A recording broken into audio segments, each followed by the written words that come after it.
It's time for some carbon-based gaming. This talisman brought me back from the French Quarter in the blink of an eye. If Jeremy can travel so easily, then he could be hiding anywhere, even Tarawea. If he can do it, so can I. I just need to figure out how the talisman works.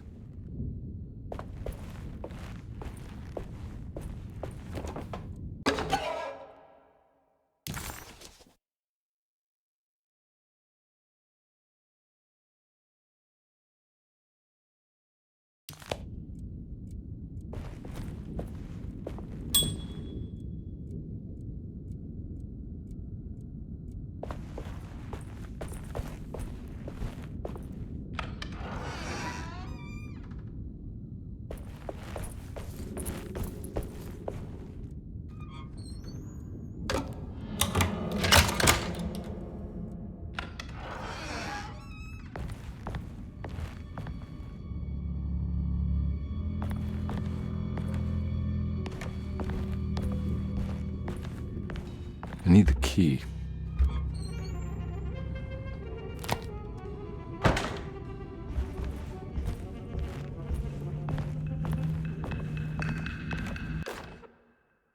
Saw your notice in the boiler room. You should know Mr. Chance won't be coming back.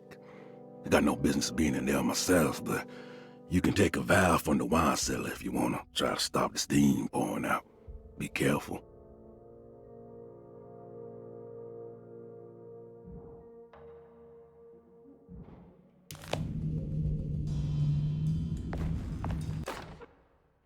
Paul, you're right about the plates on the boiler and the clock. They have been sabotaged, and I think I know who did it. They have something to do with Jeremy's episodes and how he seems to disappear at night. Right now, it's important that you keep an eye out for any of the pieces. I want to find out if I can repair the plates. Let me know if you find any of them. Lottie. Tell Lottie to take a look at the well in the kitchen garden.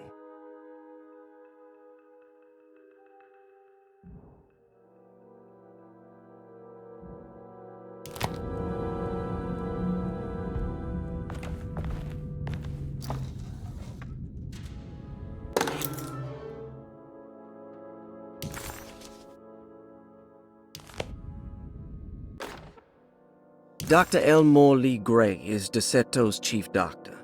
Accounting and all administrative work is handled by me, Paul Waits. Magdalena Thompson, or Mags, is responsible for the household. Jean-Baptiste and Charlotte Tabois are responsible for keeping the guests' medical regimens in check. Finally, Jack Chance is our gardener, who can occasionally be seen in the conservatory, but is for the most part busy outside. There are currently 6 guests at Derceto. Malcolm McCarthy and Ruth Tallant reside on the first floor. Jeremy Hartwood, Elisabetta Perosi, Grace Saunders, and of course Cassandra Beauregard live on the second floor.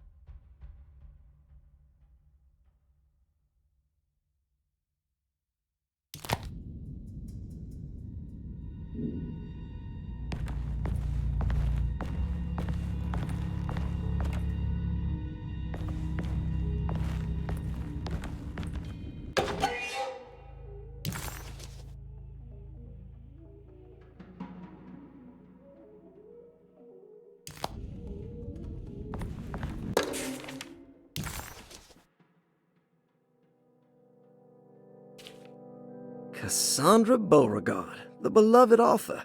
Very exciting, isn't it? What do you want to put down for reason for admission? What her agent told us. Cassandra suffers from writer's block and needs to finish her moving picture script before the end of June. Mr. Chardot suggests Cassandra's heavy use of barbiturates is holding her back and risks ruining her career. And how should we summarize her personal history? Let's keep it short. Cassandra Beauregard is a beloved crime author who managed to pull herself out of poverty and into stardom. 5 years ago, she tried killing herself by jumping off a balcony.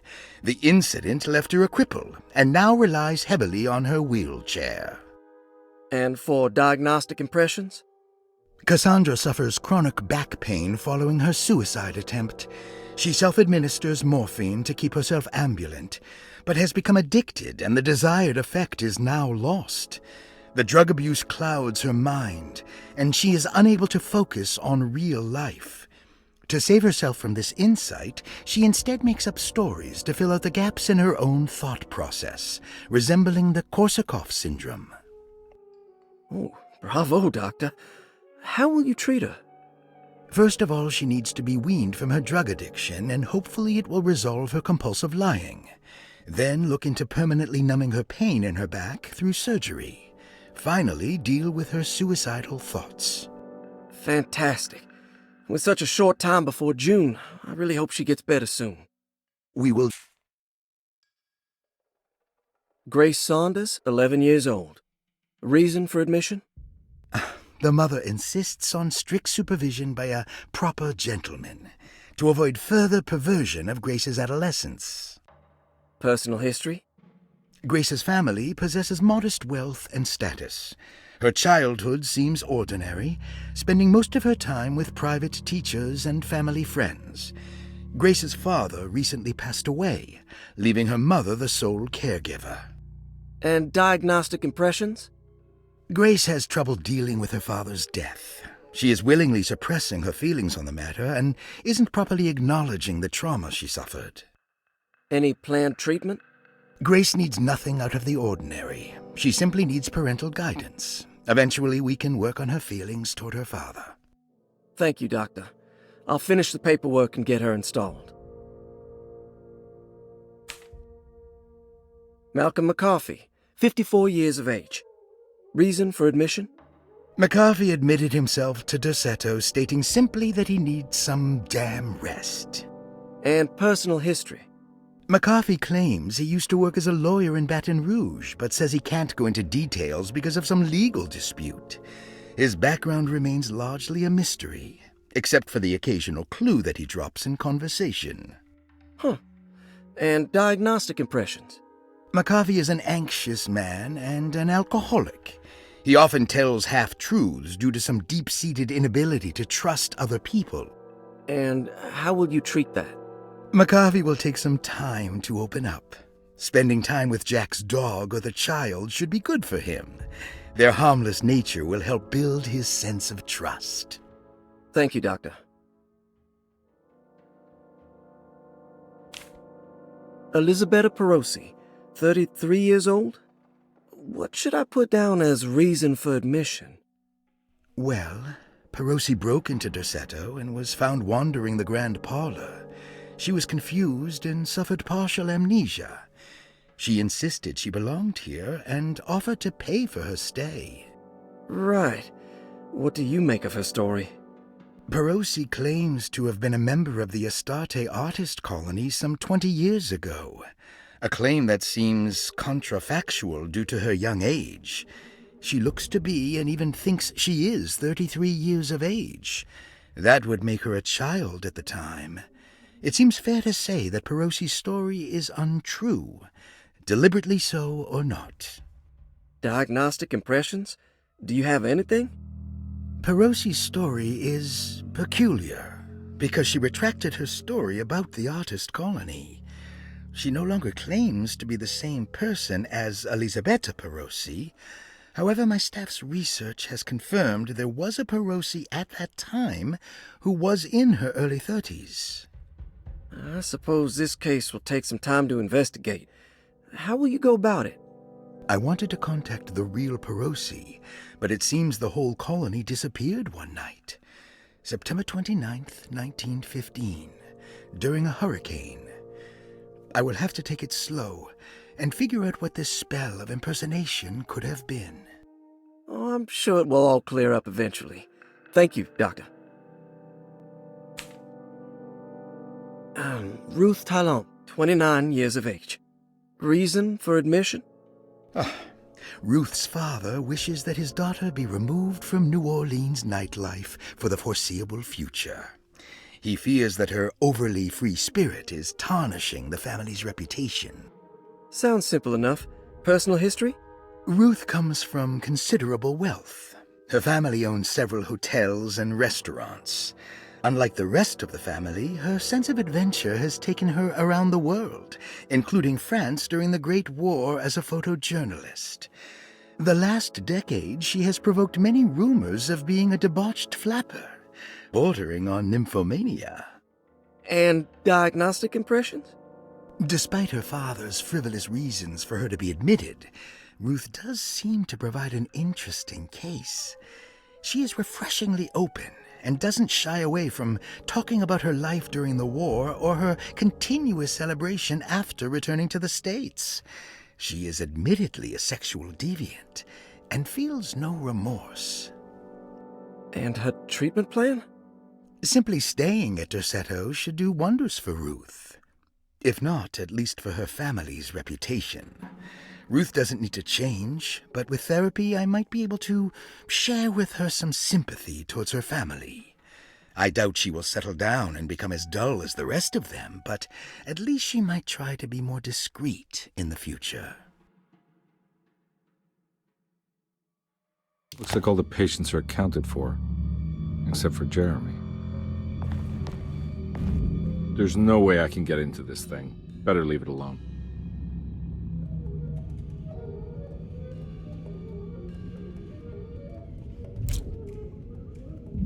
There's no way I can get into this thing.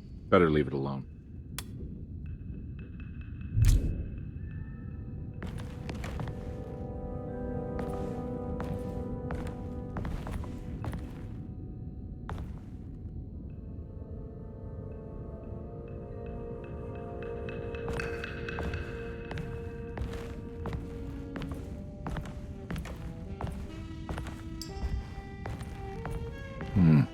I need the key.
I need the key.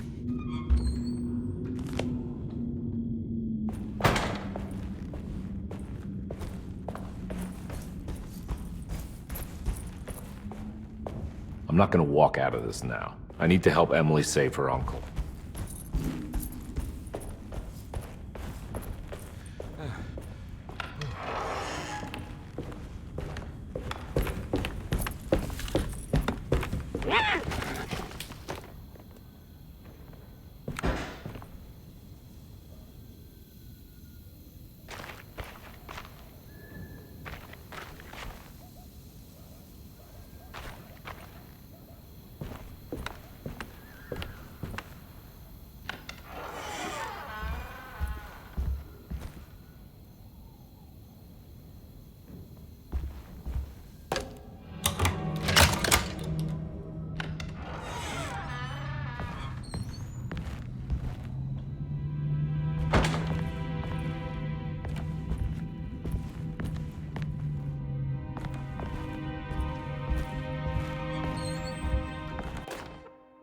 Lost Plantations of Louisiana, Thierry Briclot, 1917. Derceto was a small plantation on the eastern shore of Lake Pontchartrain. The land was considered difficult for industry and was sold for only $30 to Elijah Pickford in 1818. Pickford employed hundreds of workers from nearby New Orleans to clear the woods and build a small plantation mansion facing the lake with a striking Greek Revival temple facade. Derceto kept a modest production of Perique tobacco and indigo that persisted up till the Civil War. During the antebellum era, Derceto was the source of many rumors concerning voodoo and witchcraft. People who traveled the lake reported seeing people dance at night in front of bonfires, bleating and wailing. On June 17, 1862, Captain J.W. Norton of the Union Army recounts leading a raiding party from ships anchored in Lake Pontchartrain in order to seize control of Derceto and free the slaves working there. The captain was surprised to find the workers fighting back with unprecedented zeal. Norton's account describes these men and women as enraged with fanaticism. Pickford reportedly tried to placate the raiders, but was shot in the confusion. Captain Norton left the mansion burning and retreated to his ships with his men. Derceto was left in ruins for several decades. The ownership of the land was long disputed and returned to the Ledoux family in 1901. Several police reports were filed during the following years as the Ledoux tried to get rid of a camp of squatters on their land. The police made several visits to remove the trespassers, but the people kept returning. On November 1, 1907, Inspector Legras of the police charged a deadly attack in order to save several children kidnapped by the squatters. Many were killed, and even more were jailed. The following year, Ledoux rebuilt Derceto, incorporating the surviving stone foundation and adding a magnificent wrought iron conservatory. The farmland had been reclaimed by the surrounding woods, so it was no longer profitable to use as a plantation. Instead, the house was turned into an artist's colony. The Astarte Artist Colony was a successful group of artists, including figures such as painter Heinrich Cassel and poet Nora Keith. The group was also known for their beloved Mardi Gras crew called the Pirates of Pontchartrain. On September 29, 1915, a tropical hurricane tore through Louisiana, causing Lake Pontchartrain to flood New Orleans. Due to the remote location of Derceto, it took almost 2 weeks for outsiders to learn that the artist's colony was abandoned. The 12 residing artists had all vanished without a trace. The empty mansion of Derceto still stands on the shore of Lake Pontchartrain, with much of its temple facade intact. The Ledoux family currently has no intention of repairing the house.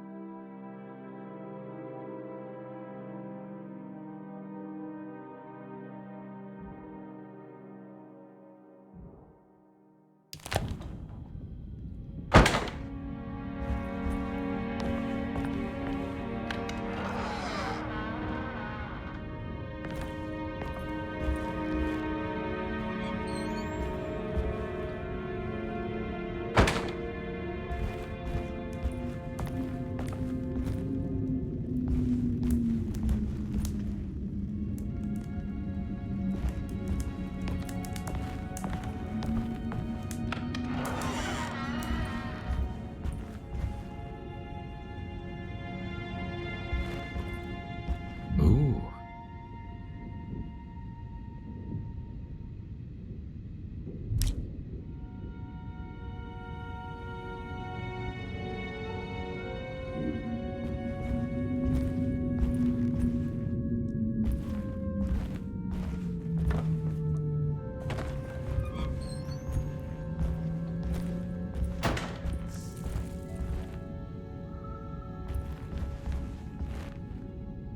It's wedged shut.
What happened? Everything's normal again? Right.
Got it.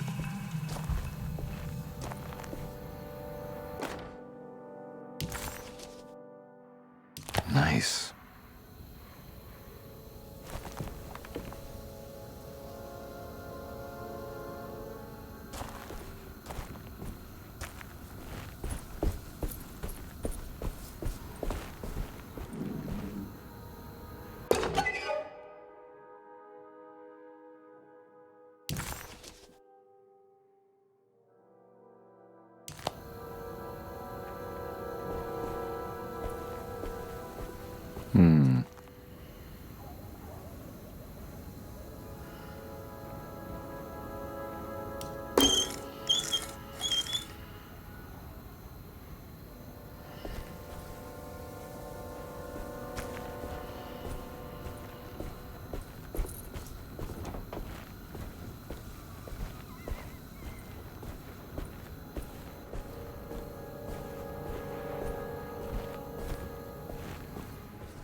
stained.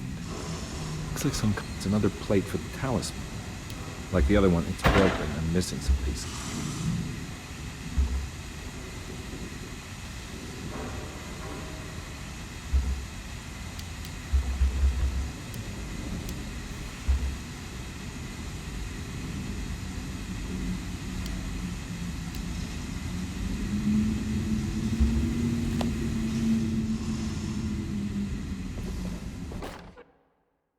You know, Mr. Waits, I saw a piece of the plate that Liza broke. I think she's been hiding them. She's not very good at it. She just chucked it into the little room with all the tools behind the boiler. I left it there.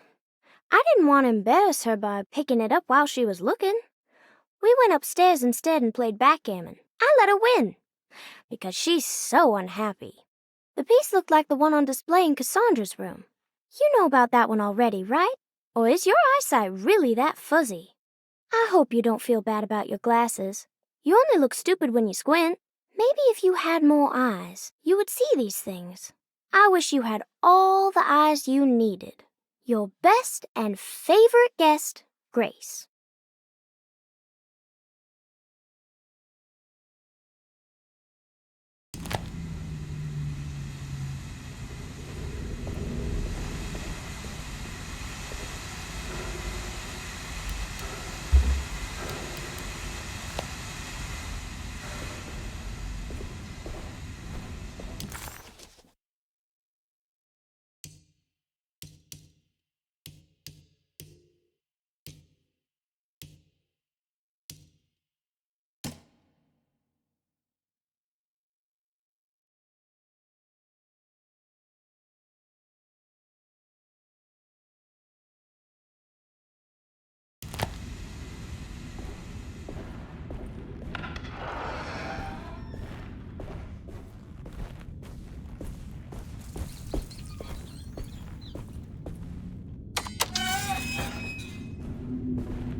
I need the key.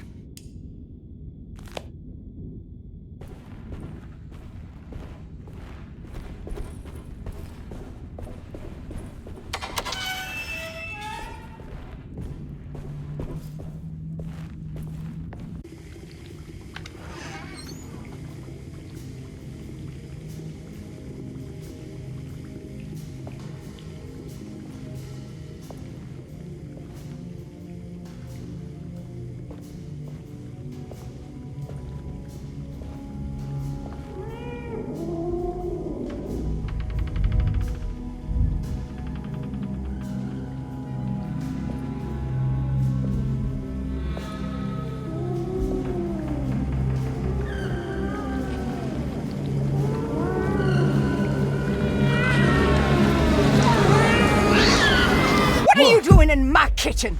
I assure you. No, I'm sorry. I promise you. Mr. Hartwood is nowhere near my kitchen, and neither should you be. Don't make me kick you out of this house. Sorry. Now get out! Yeah.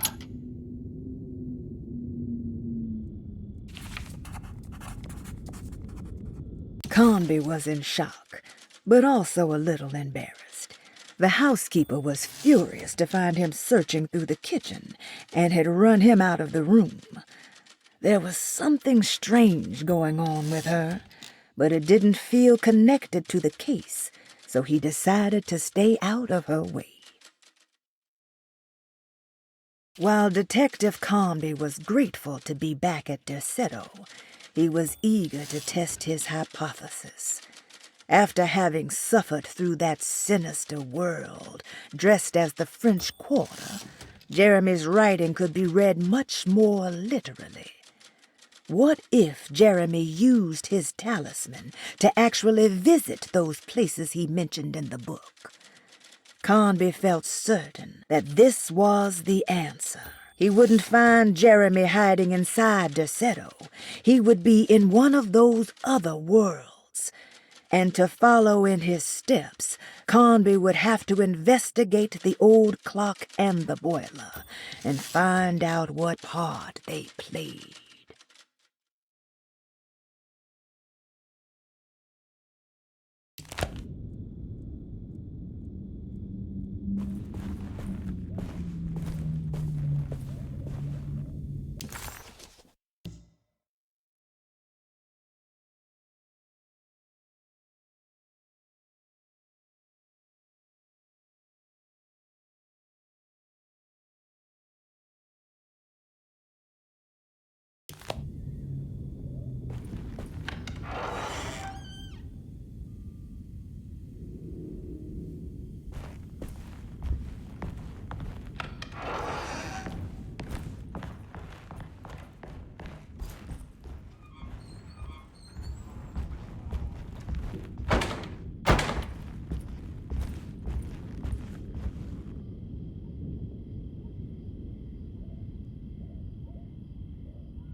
It's wedged shut.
I need the key.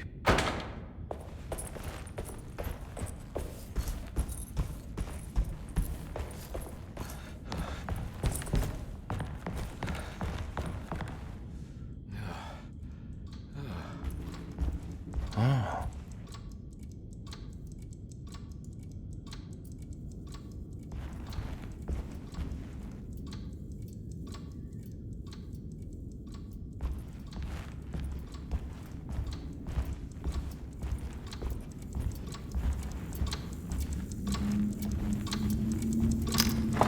This must be the clock that Jeremy wrote about in the commonplace book. Huh. Looks like the plate that held the talisman in the seance room. But it's broken and missing some pieces.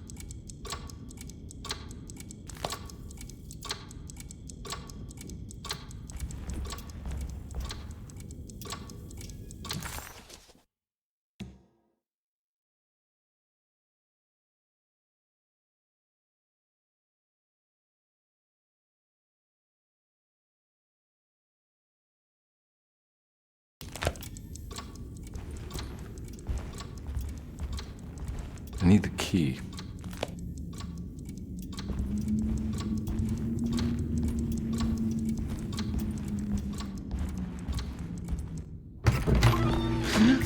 Yeah, sorry, Detective. Didn't mean to obstruct justice or anything. It's fine. You know, I'm kind of busy with my own case of a missing person. I was wondering if you've seen Grace, a girl about yay high? I can't say that I have. Why are you asking? Well, I'm looking for her. Is she in trouble? No. She's just hiding somewhere. But we can't have a rascal like that running around unchecked. At a time like this, you understand? Well, I haven't seen her. Well, let me know if you find her. I'll be around. I'll keep an eye out for your man, Jeremy. You scratch my back, Detective, and I'll scratch yours.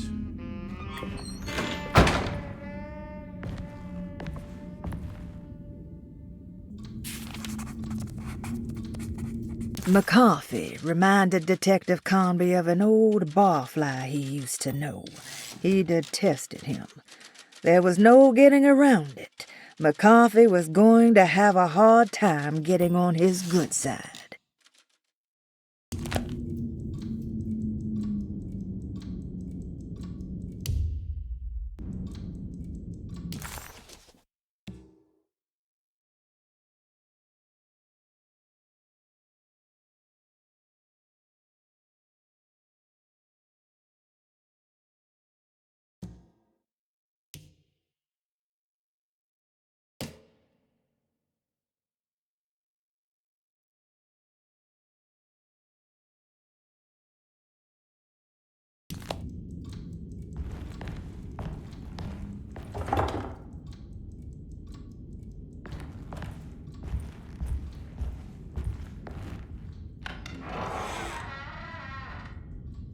Looks like everything's back to normal here.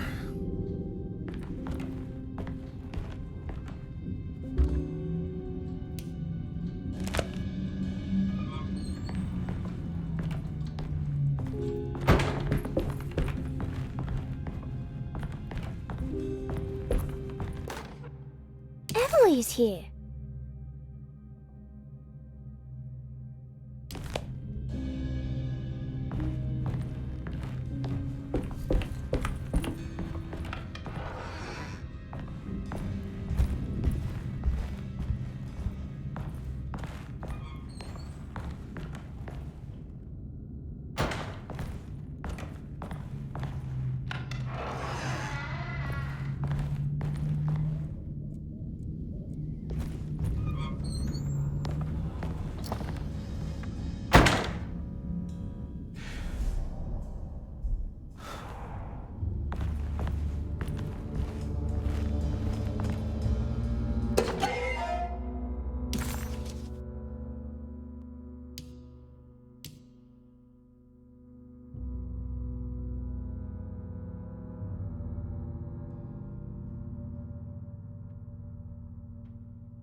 Huh. How eccentric.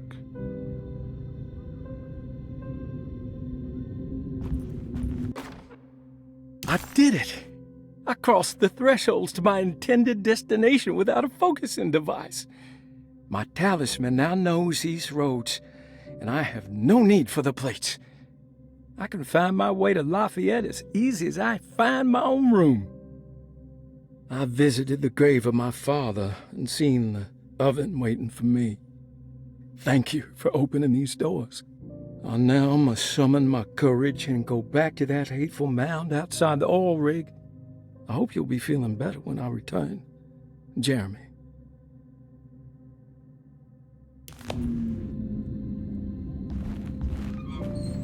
What are these symbols? Looks like alchemy or star constellations.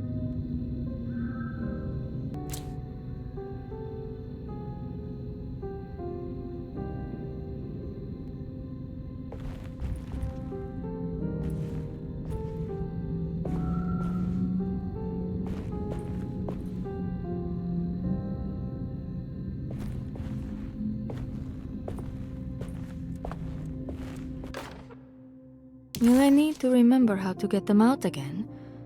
They are locked up for good reason. I am sure she is still able to whisper the answer in the ears of the wrong people. But not for long. I will see her burned soon enough. That black goat will be sacrificed to put an end to it all. Then it will all be over. No more Derceto, and sadly, no Astarte. Those good pirates of Pontchartrain. May you still sail the lake, until you find the shores of Hali.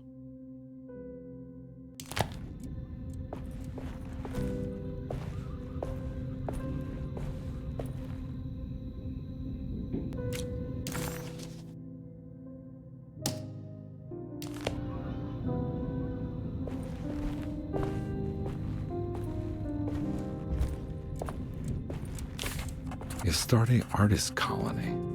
I remember hearing about their disappearance. Must have been 15 years or more now.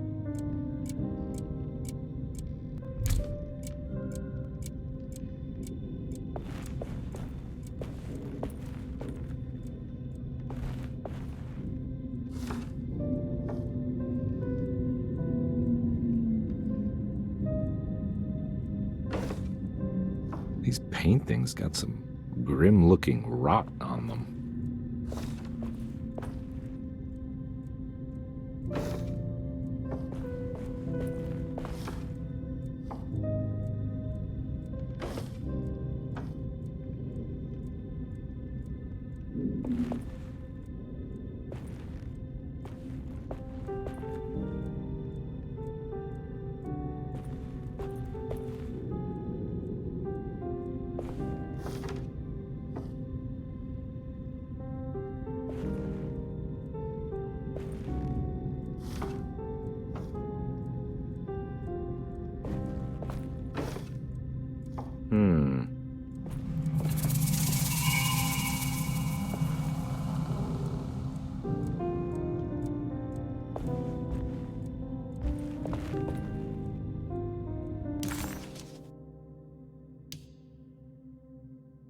The simple astrology cipher was a favorite among the artists who lived in the house 20 years ago. They easily turned into numbers when needed, but also acted as signatures for the members, as there were only 12 of them.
Got it.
I think I've seen this somewhere. What the hell is going on?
I think the clock broke.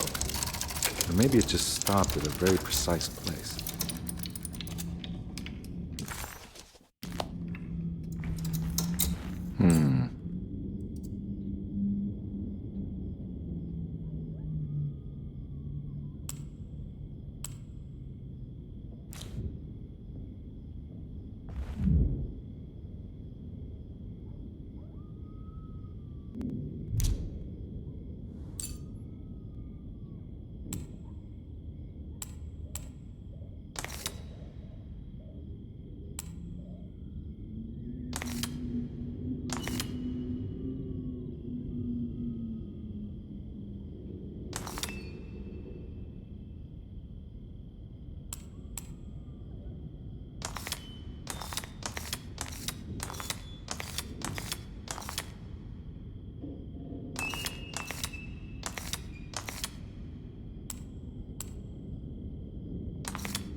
There's a picture in the black glass. It's showing me something. It's the hallway outside Jeremy's room.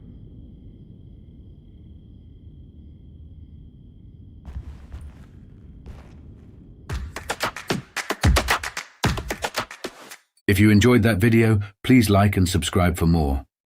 Or consider checking out one of the related playlists on the channel.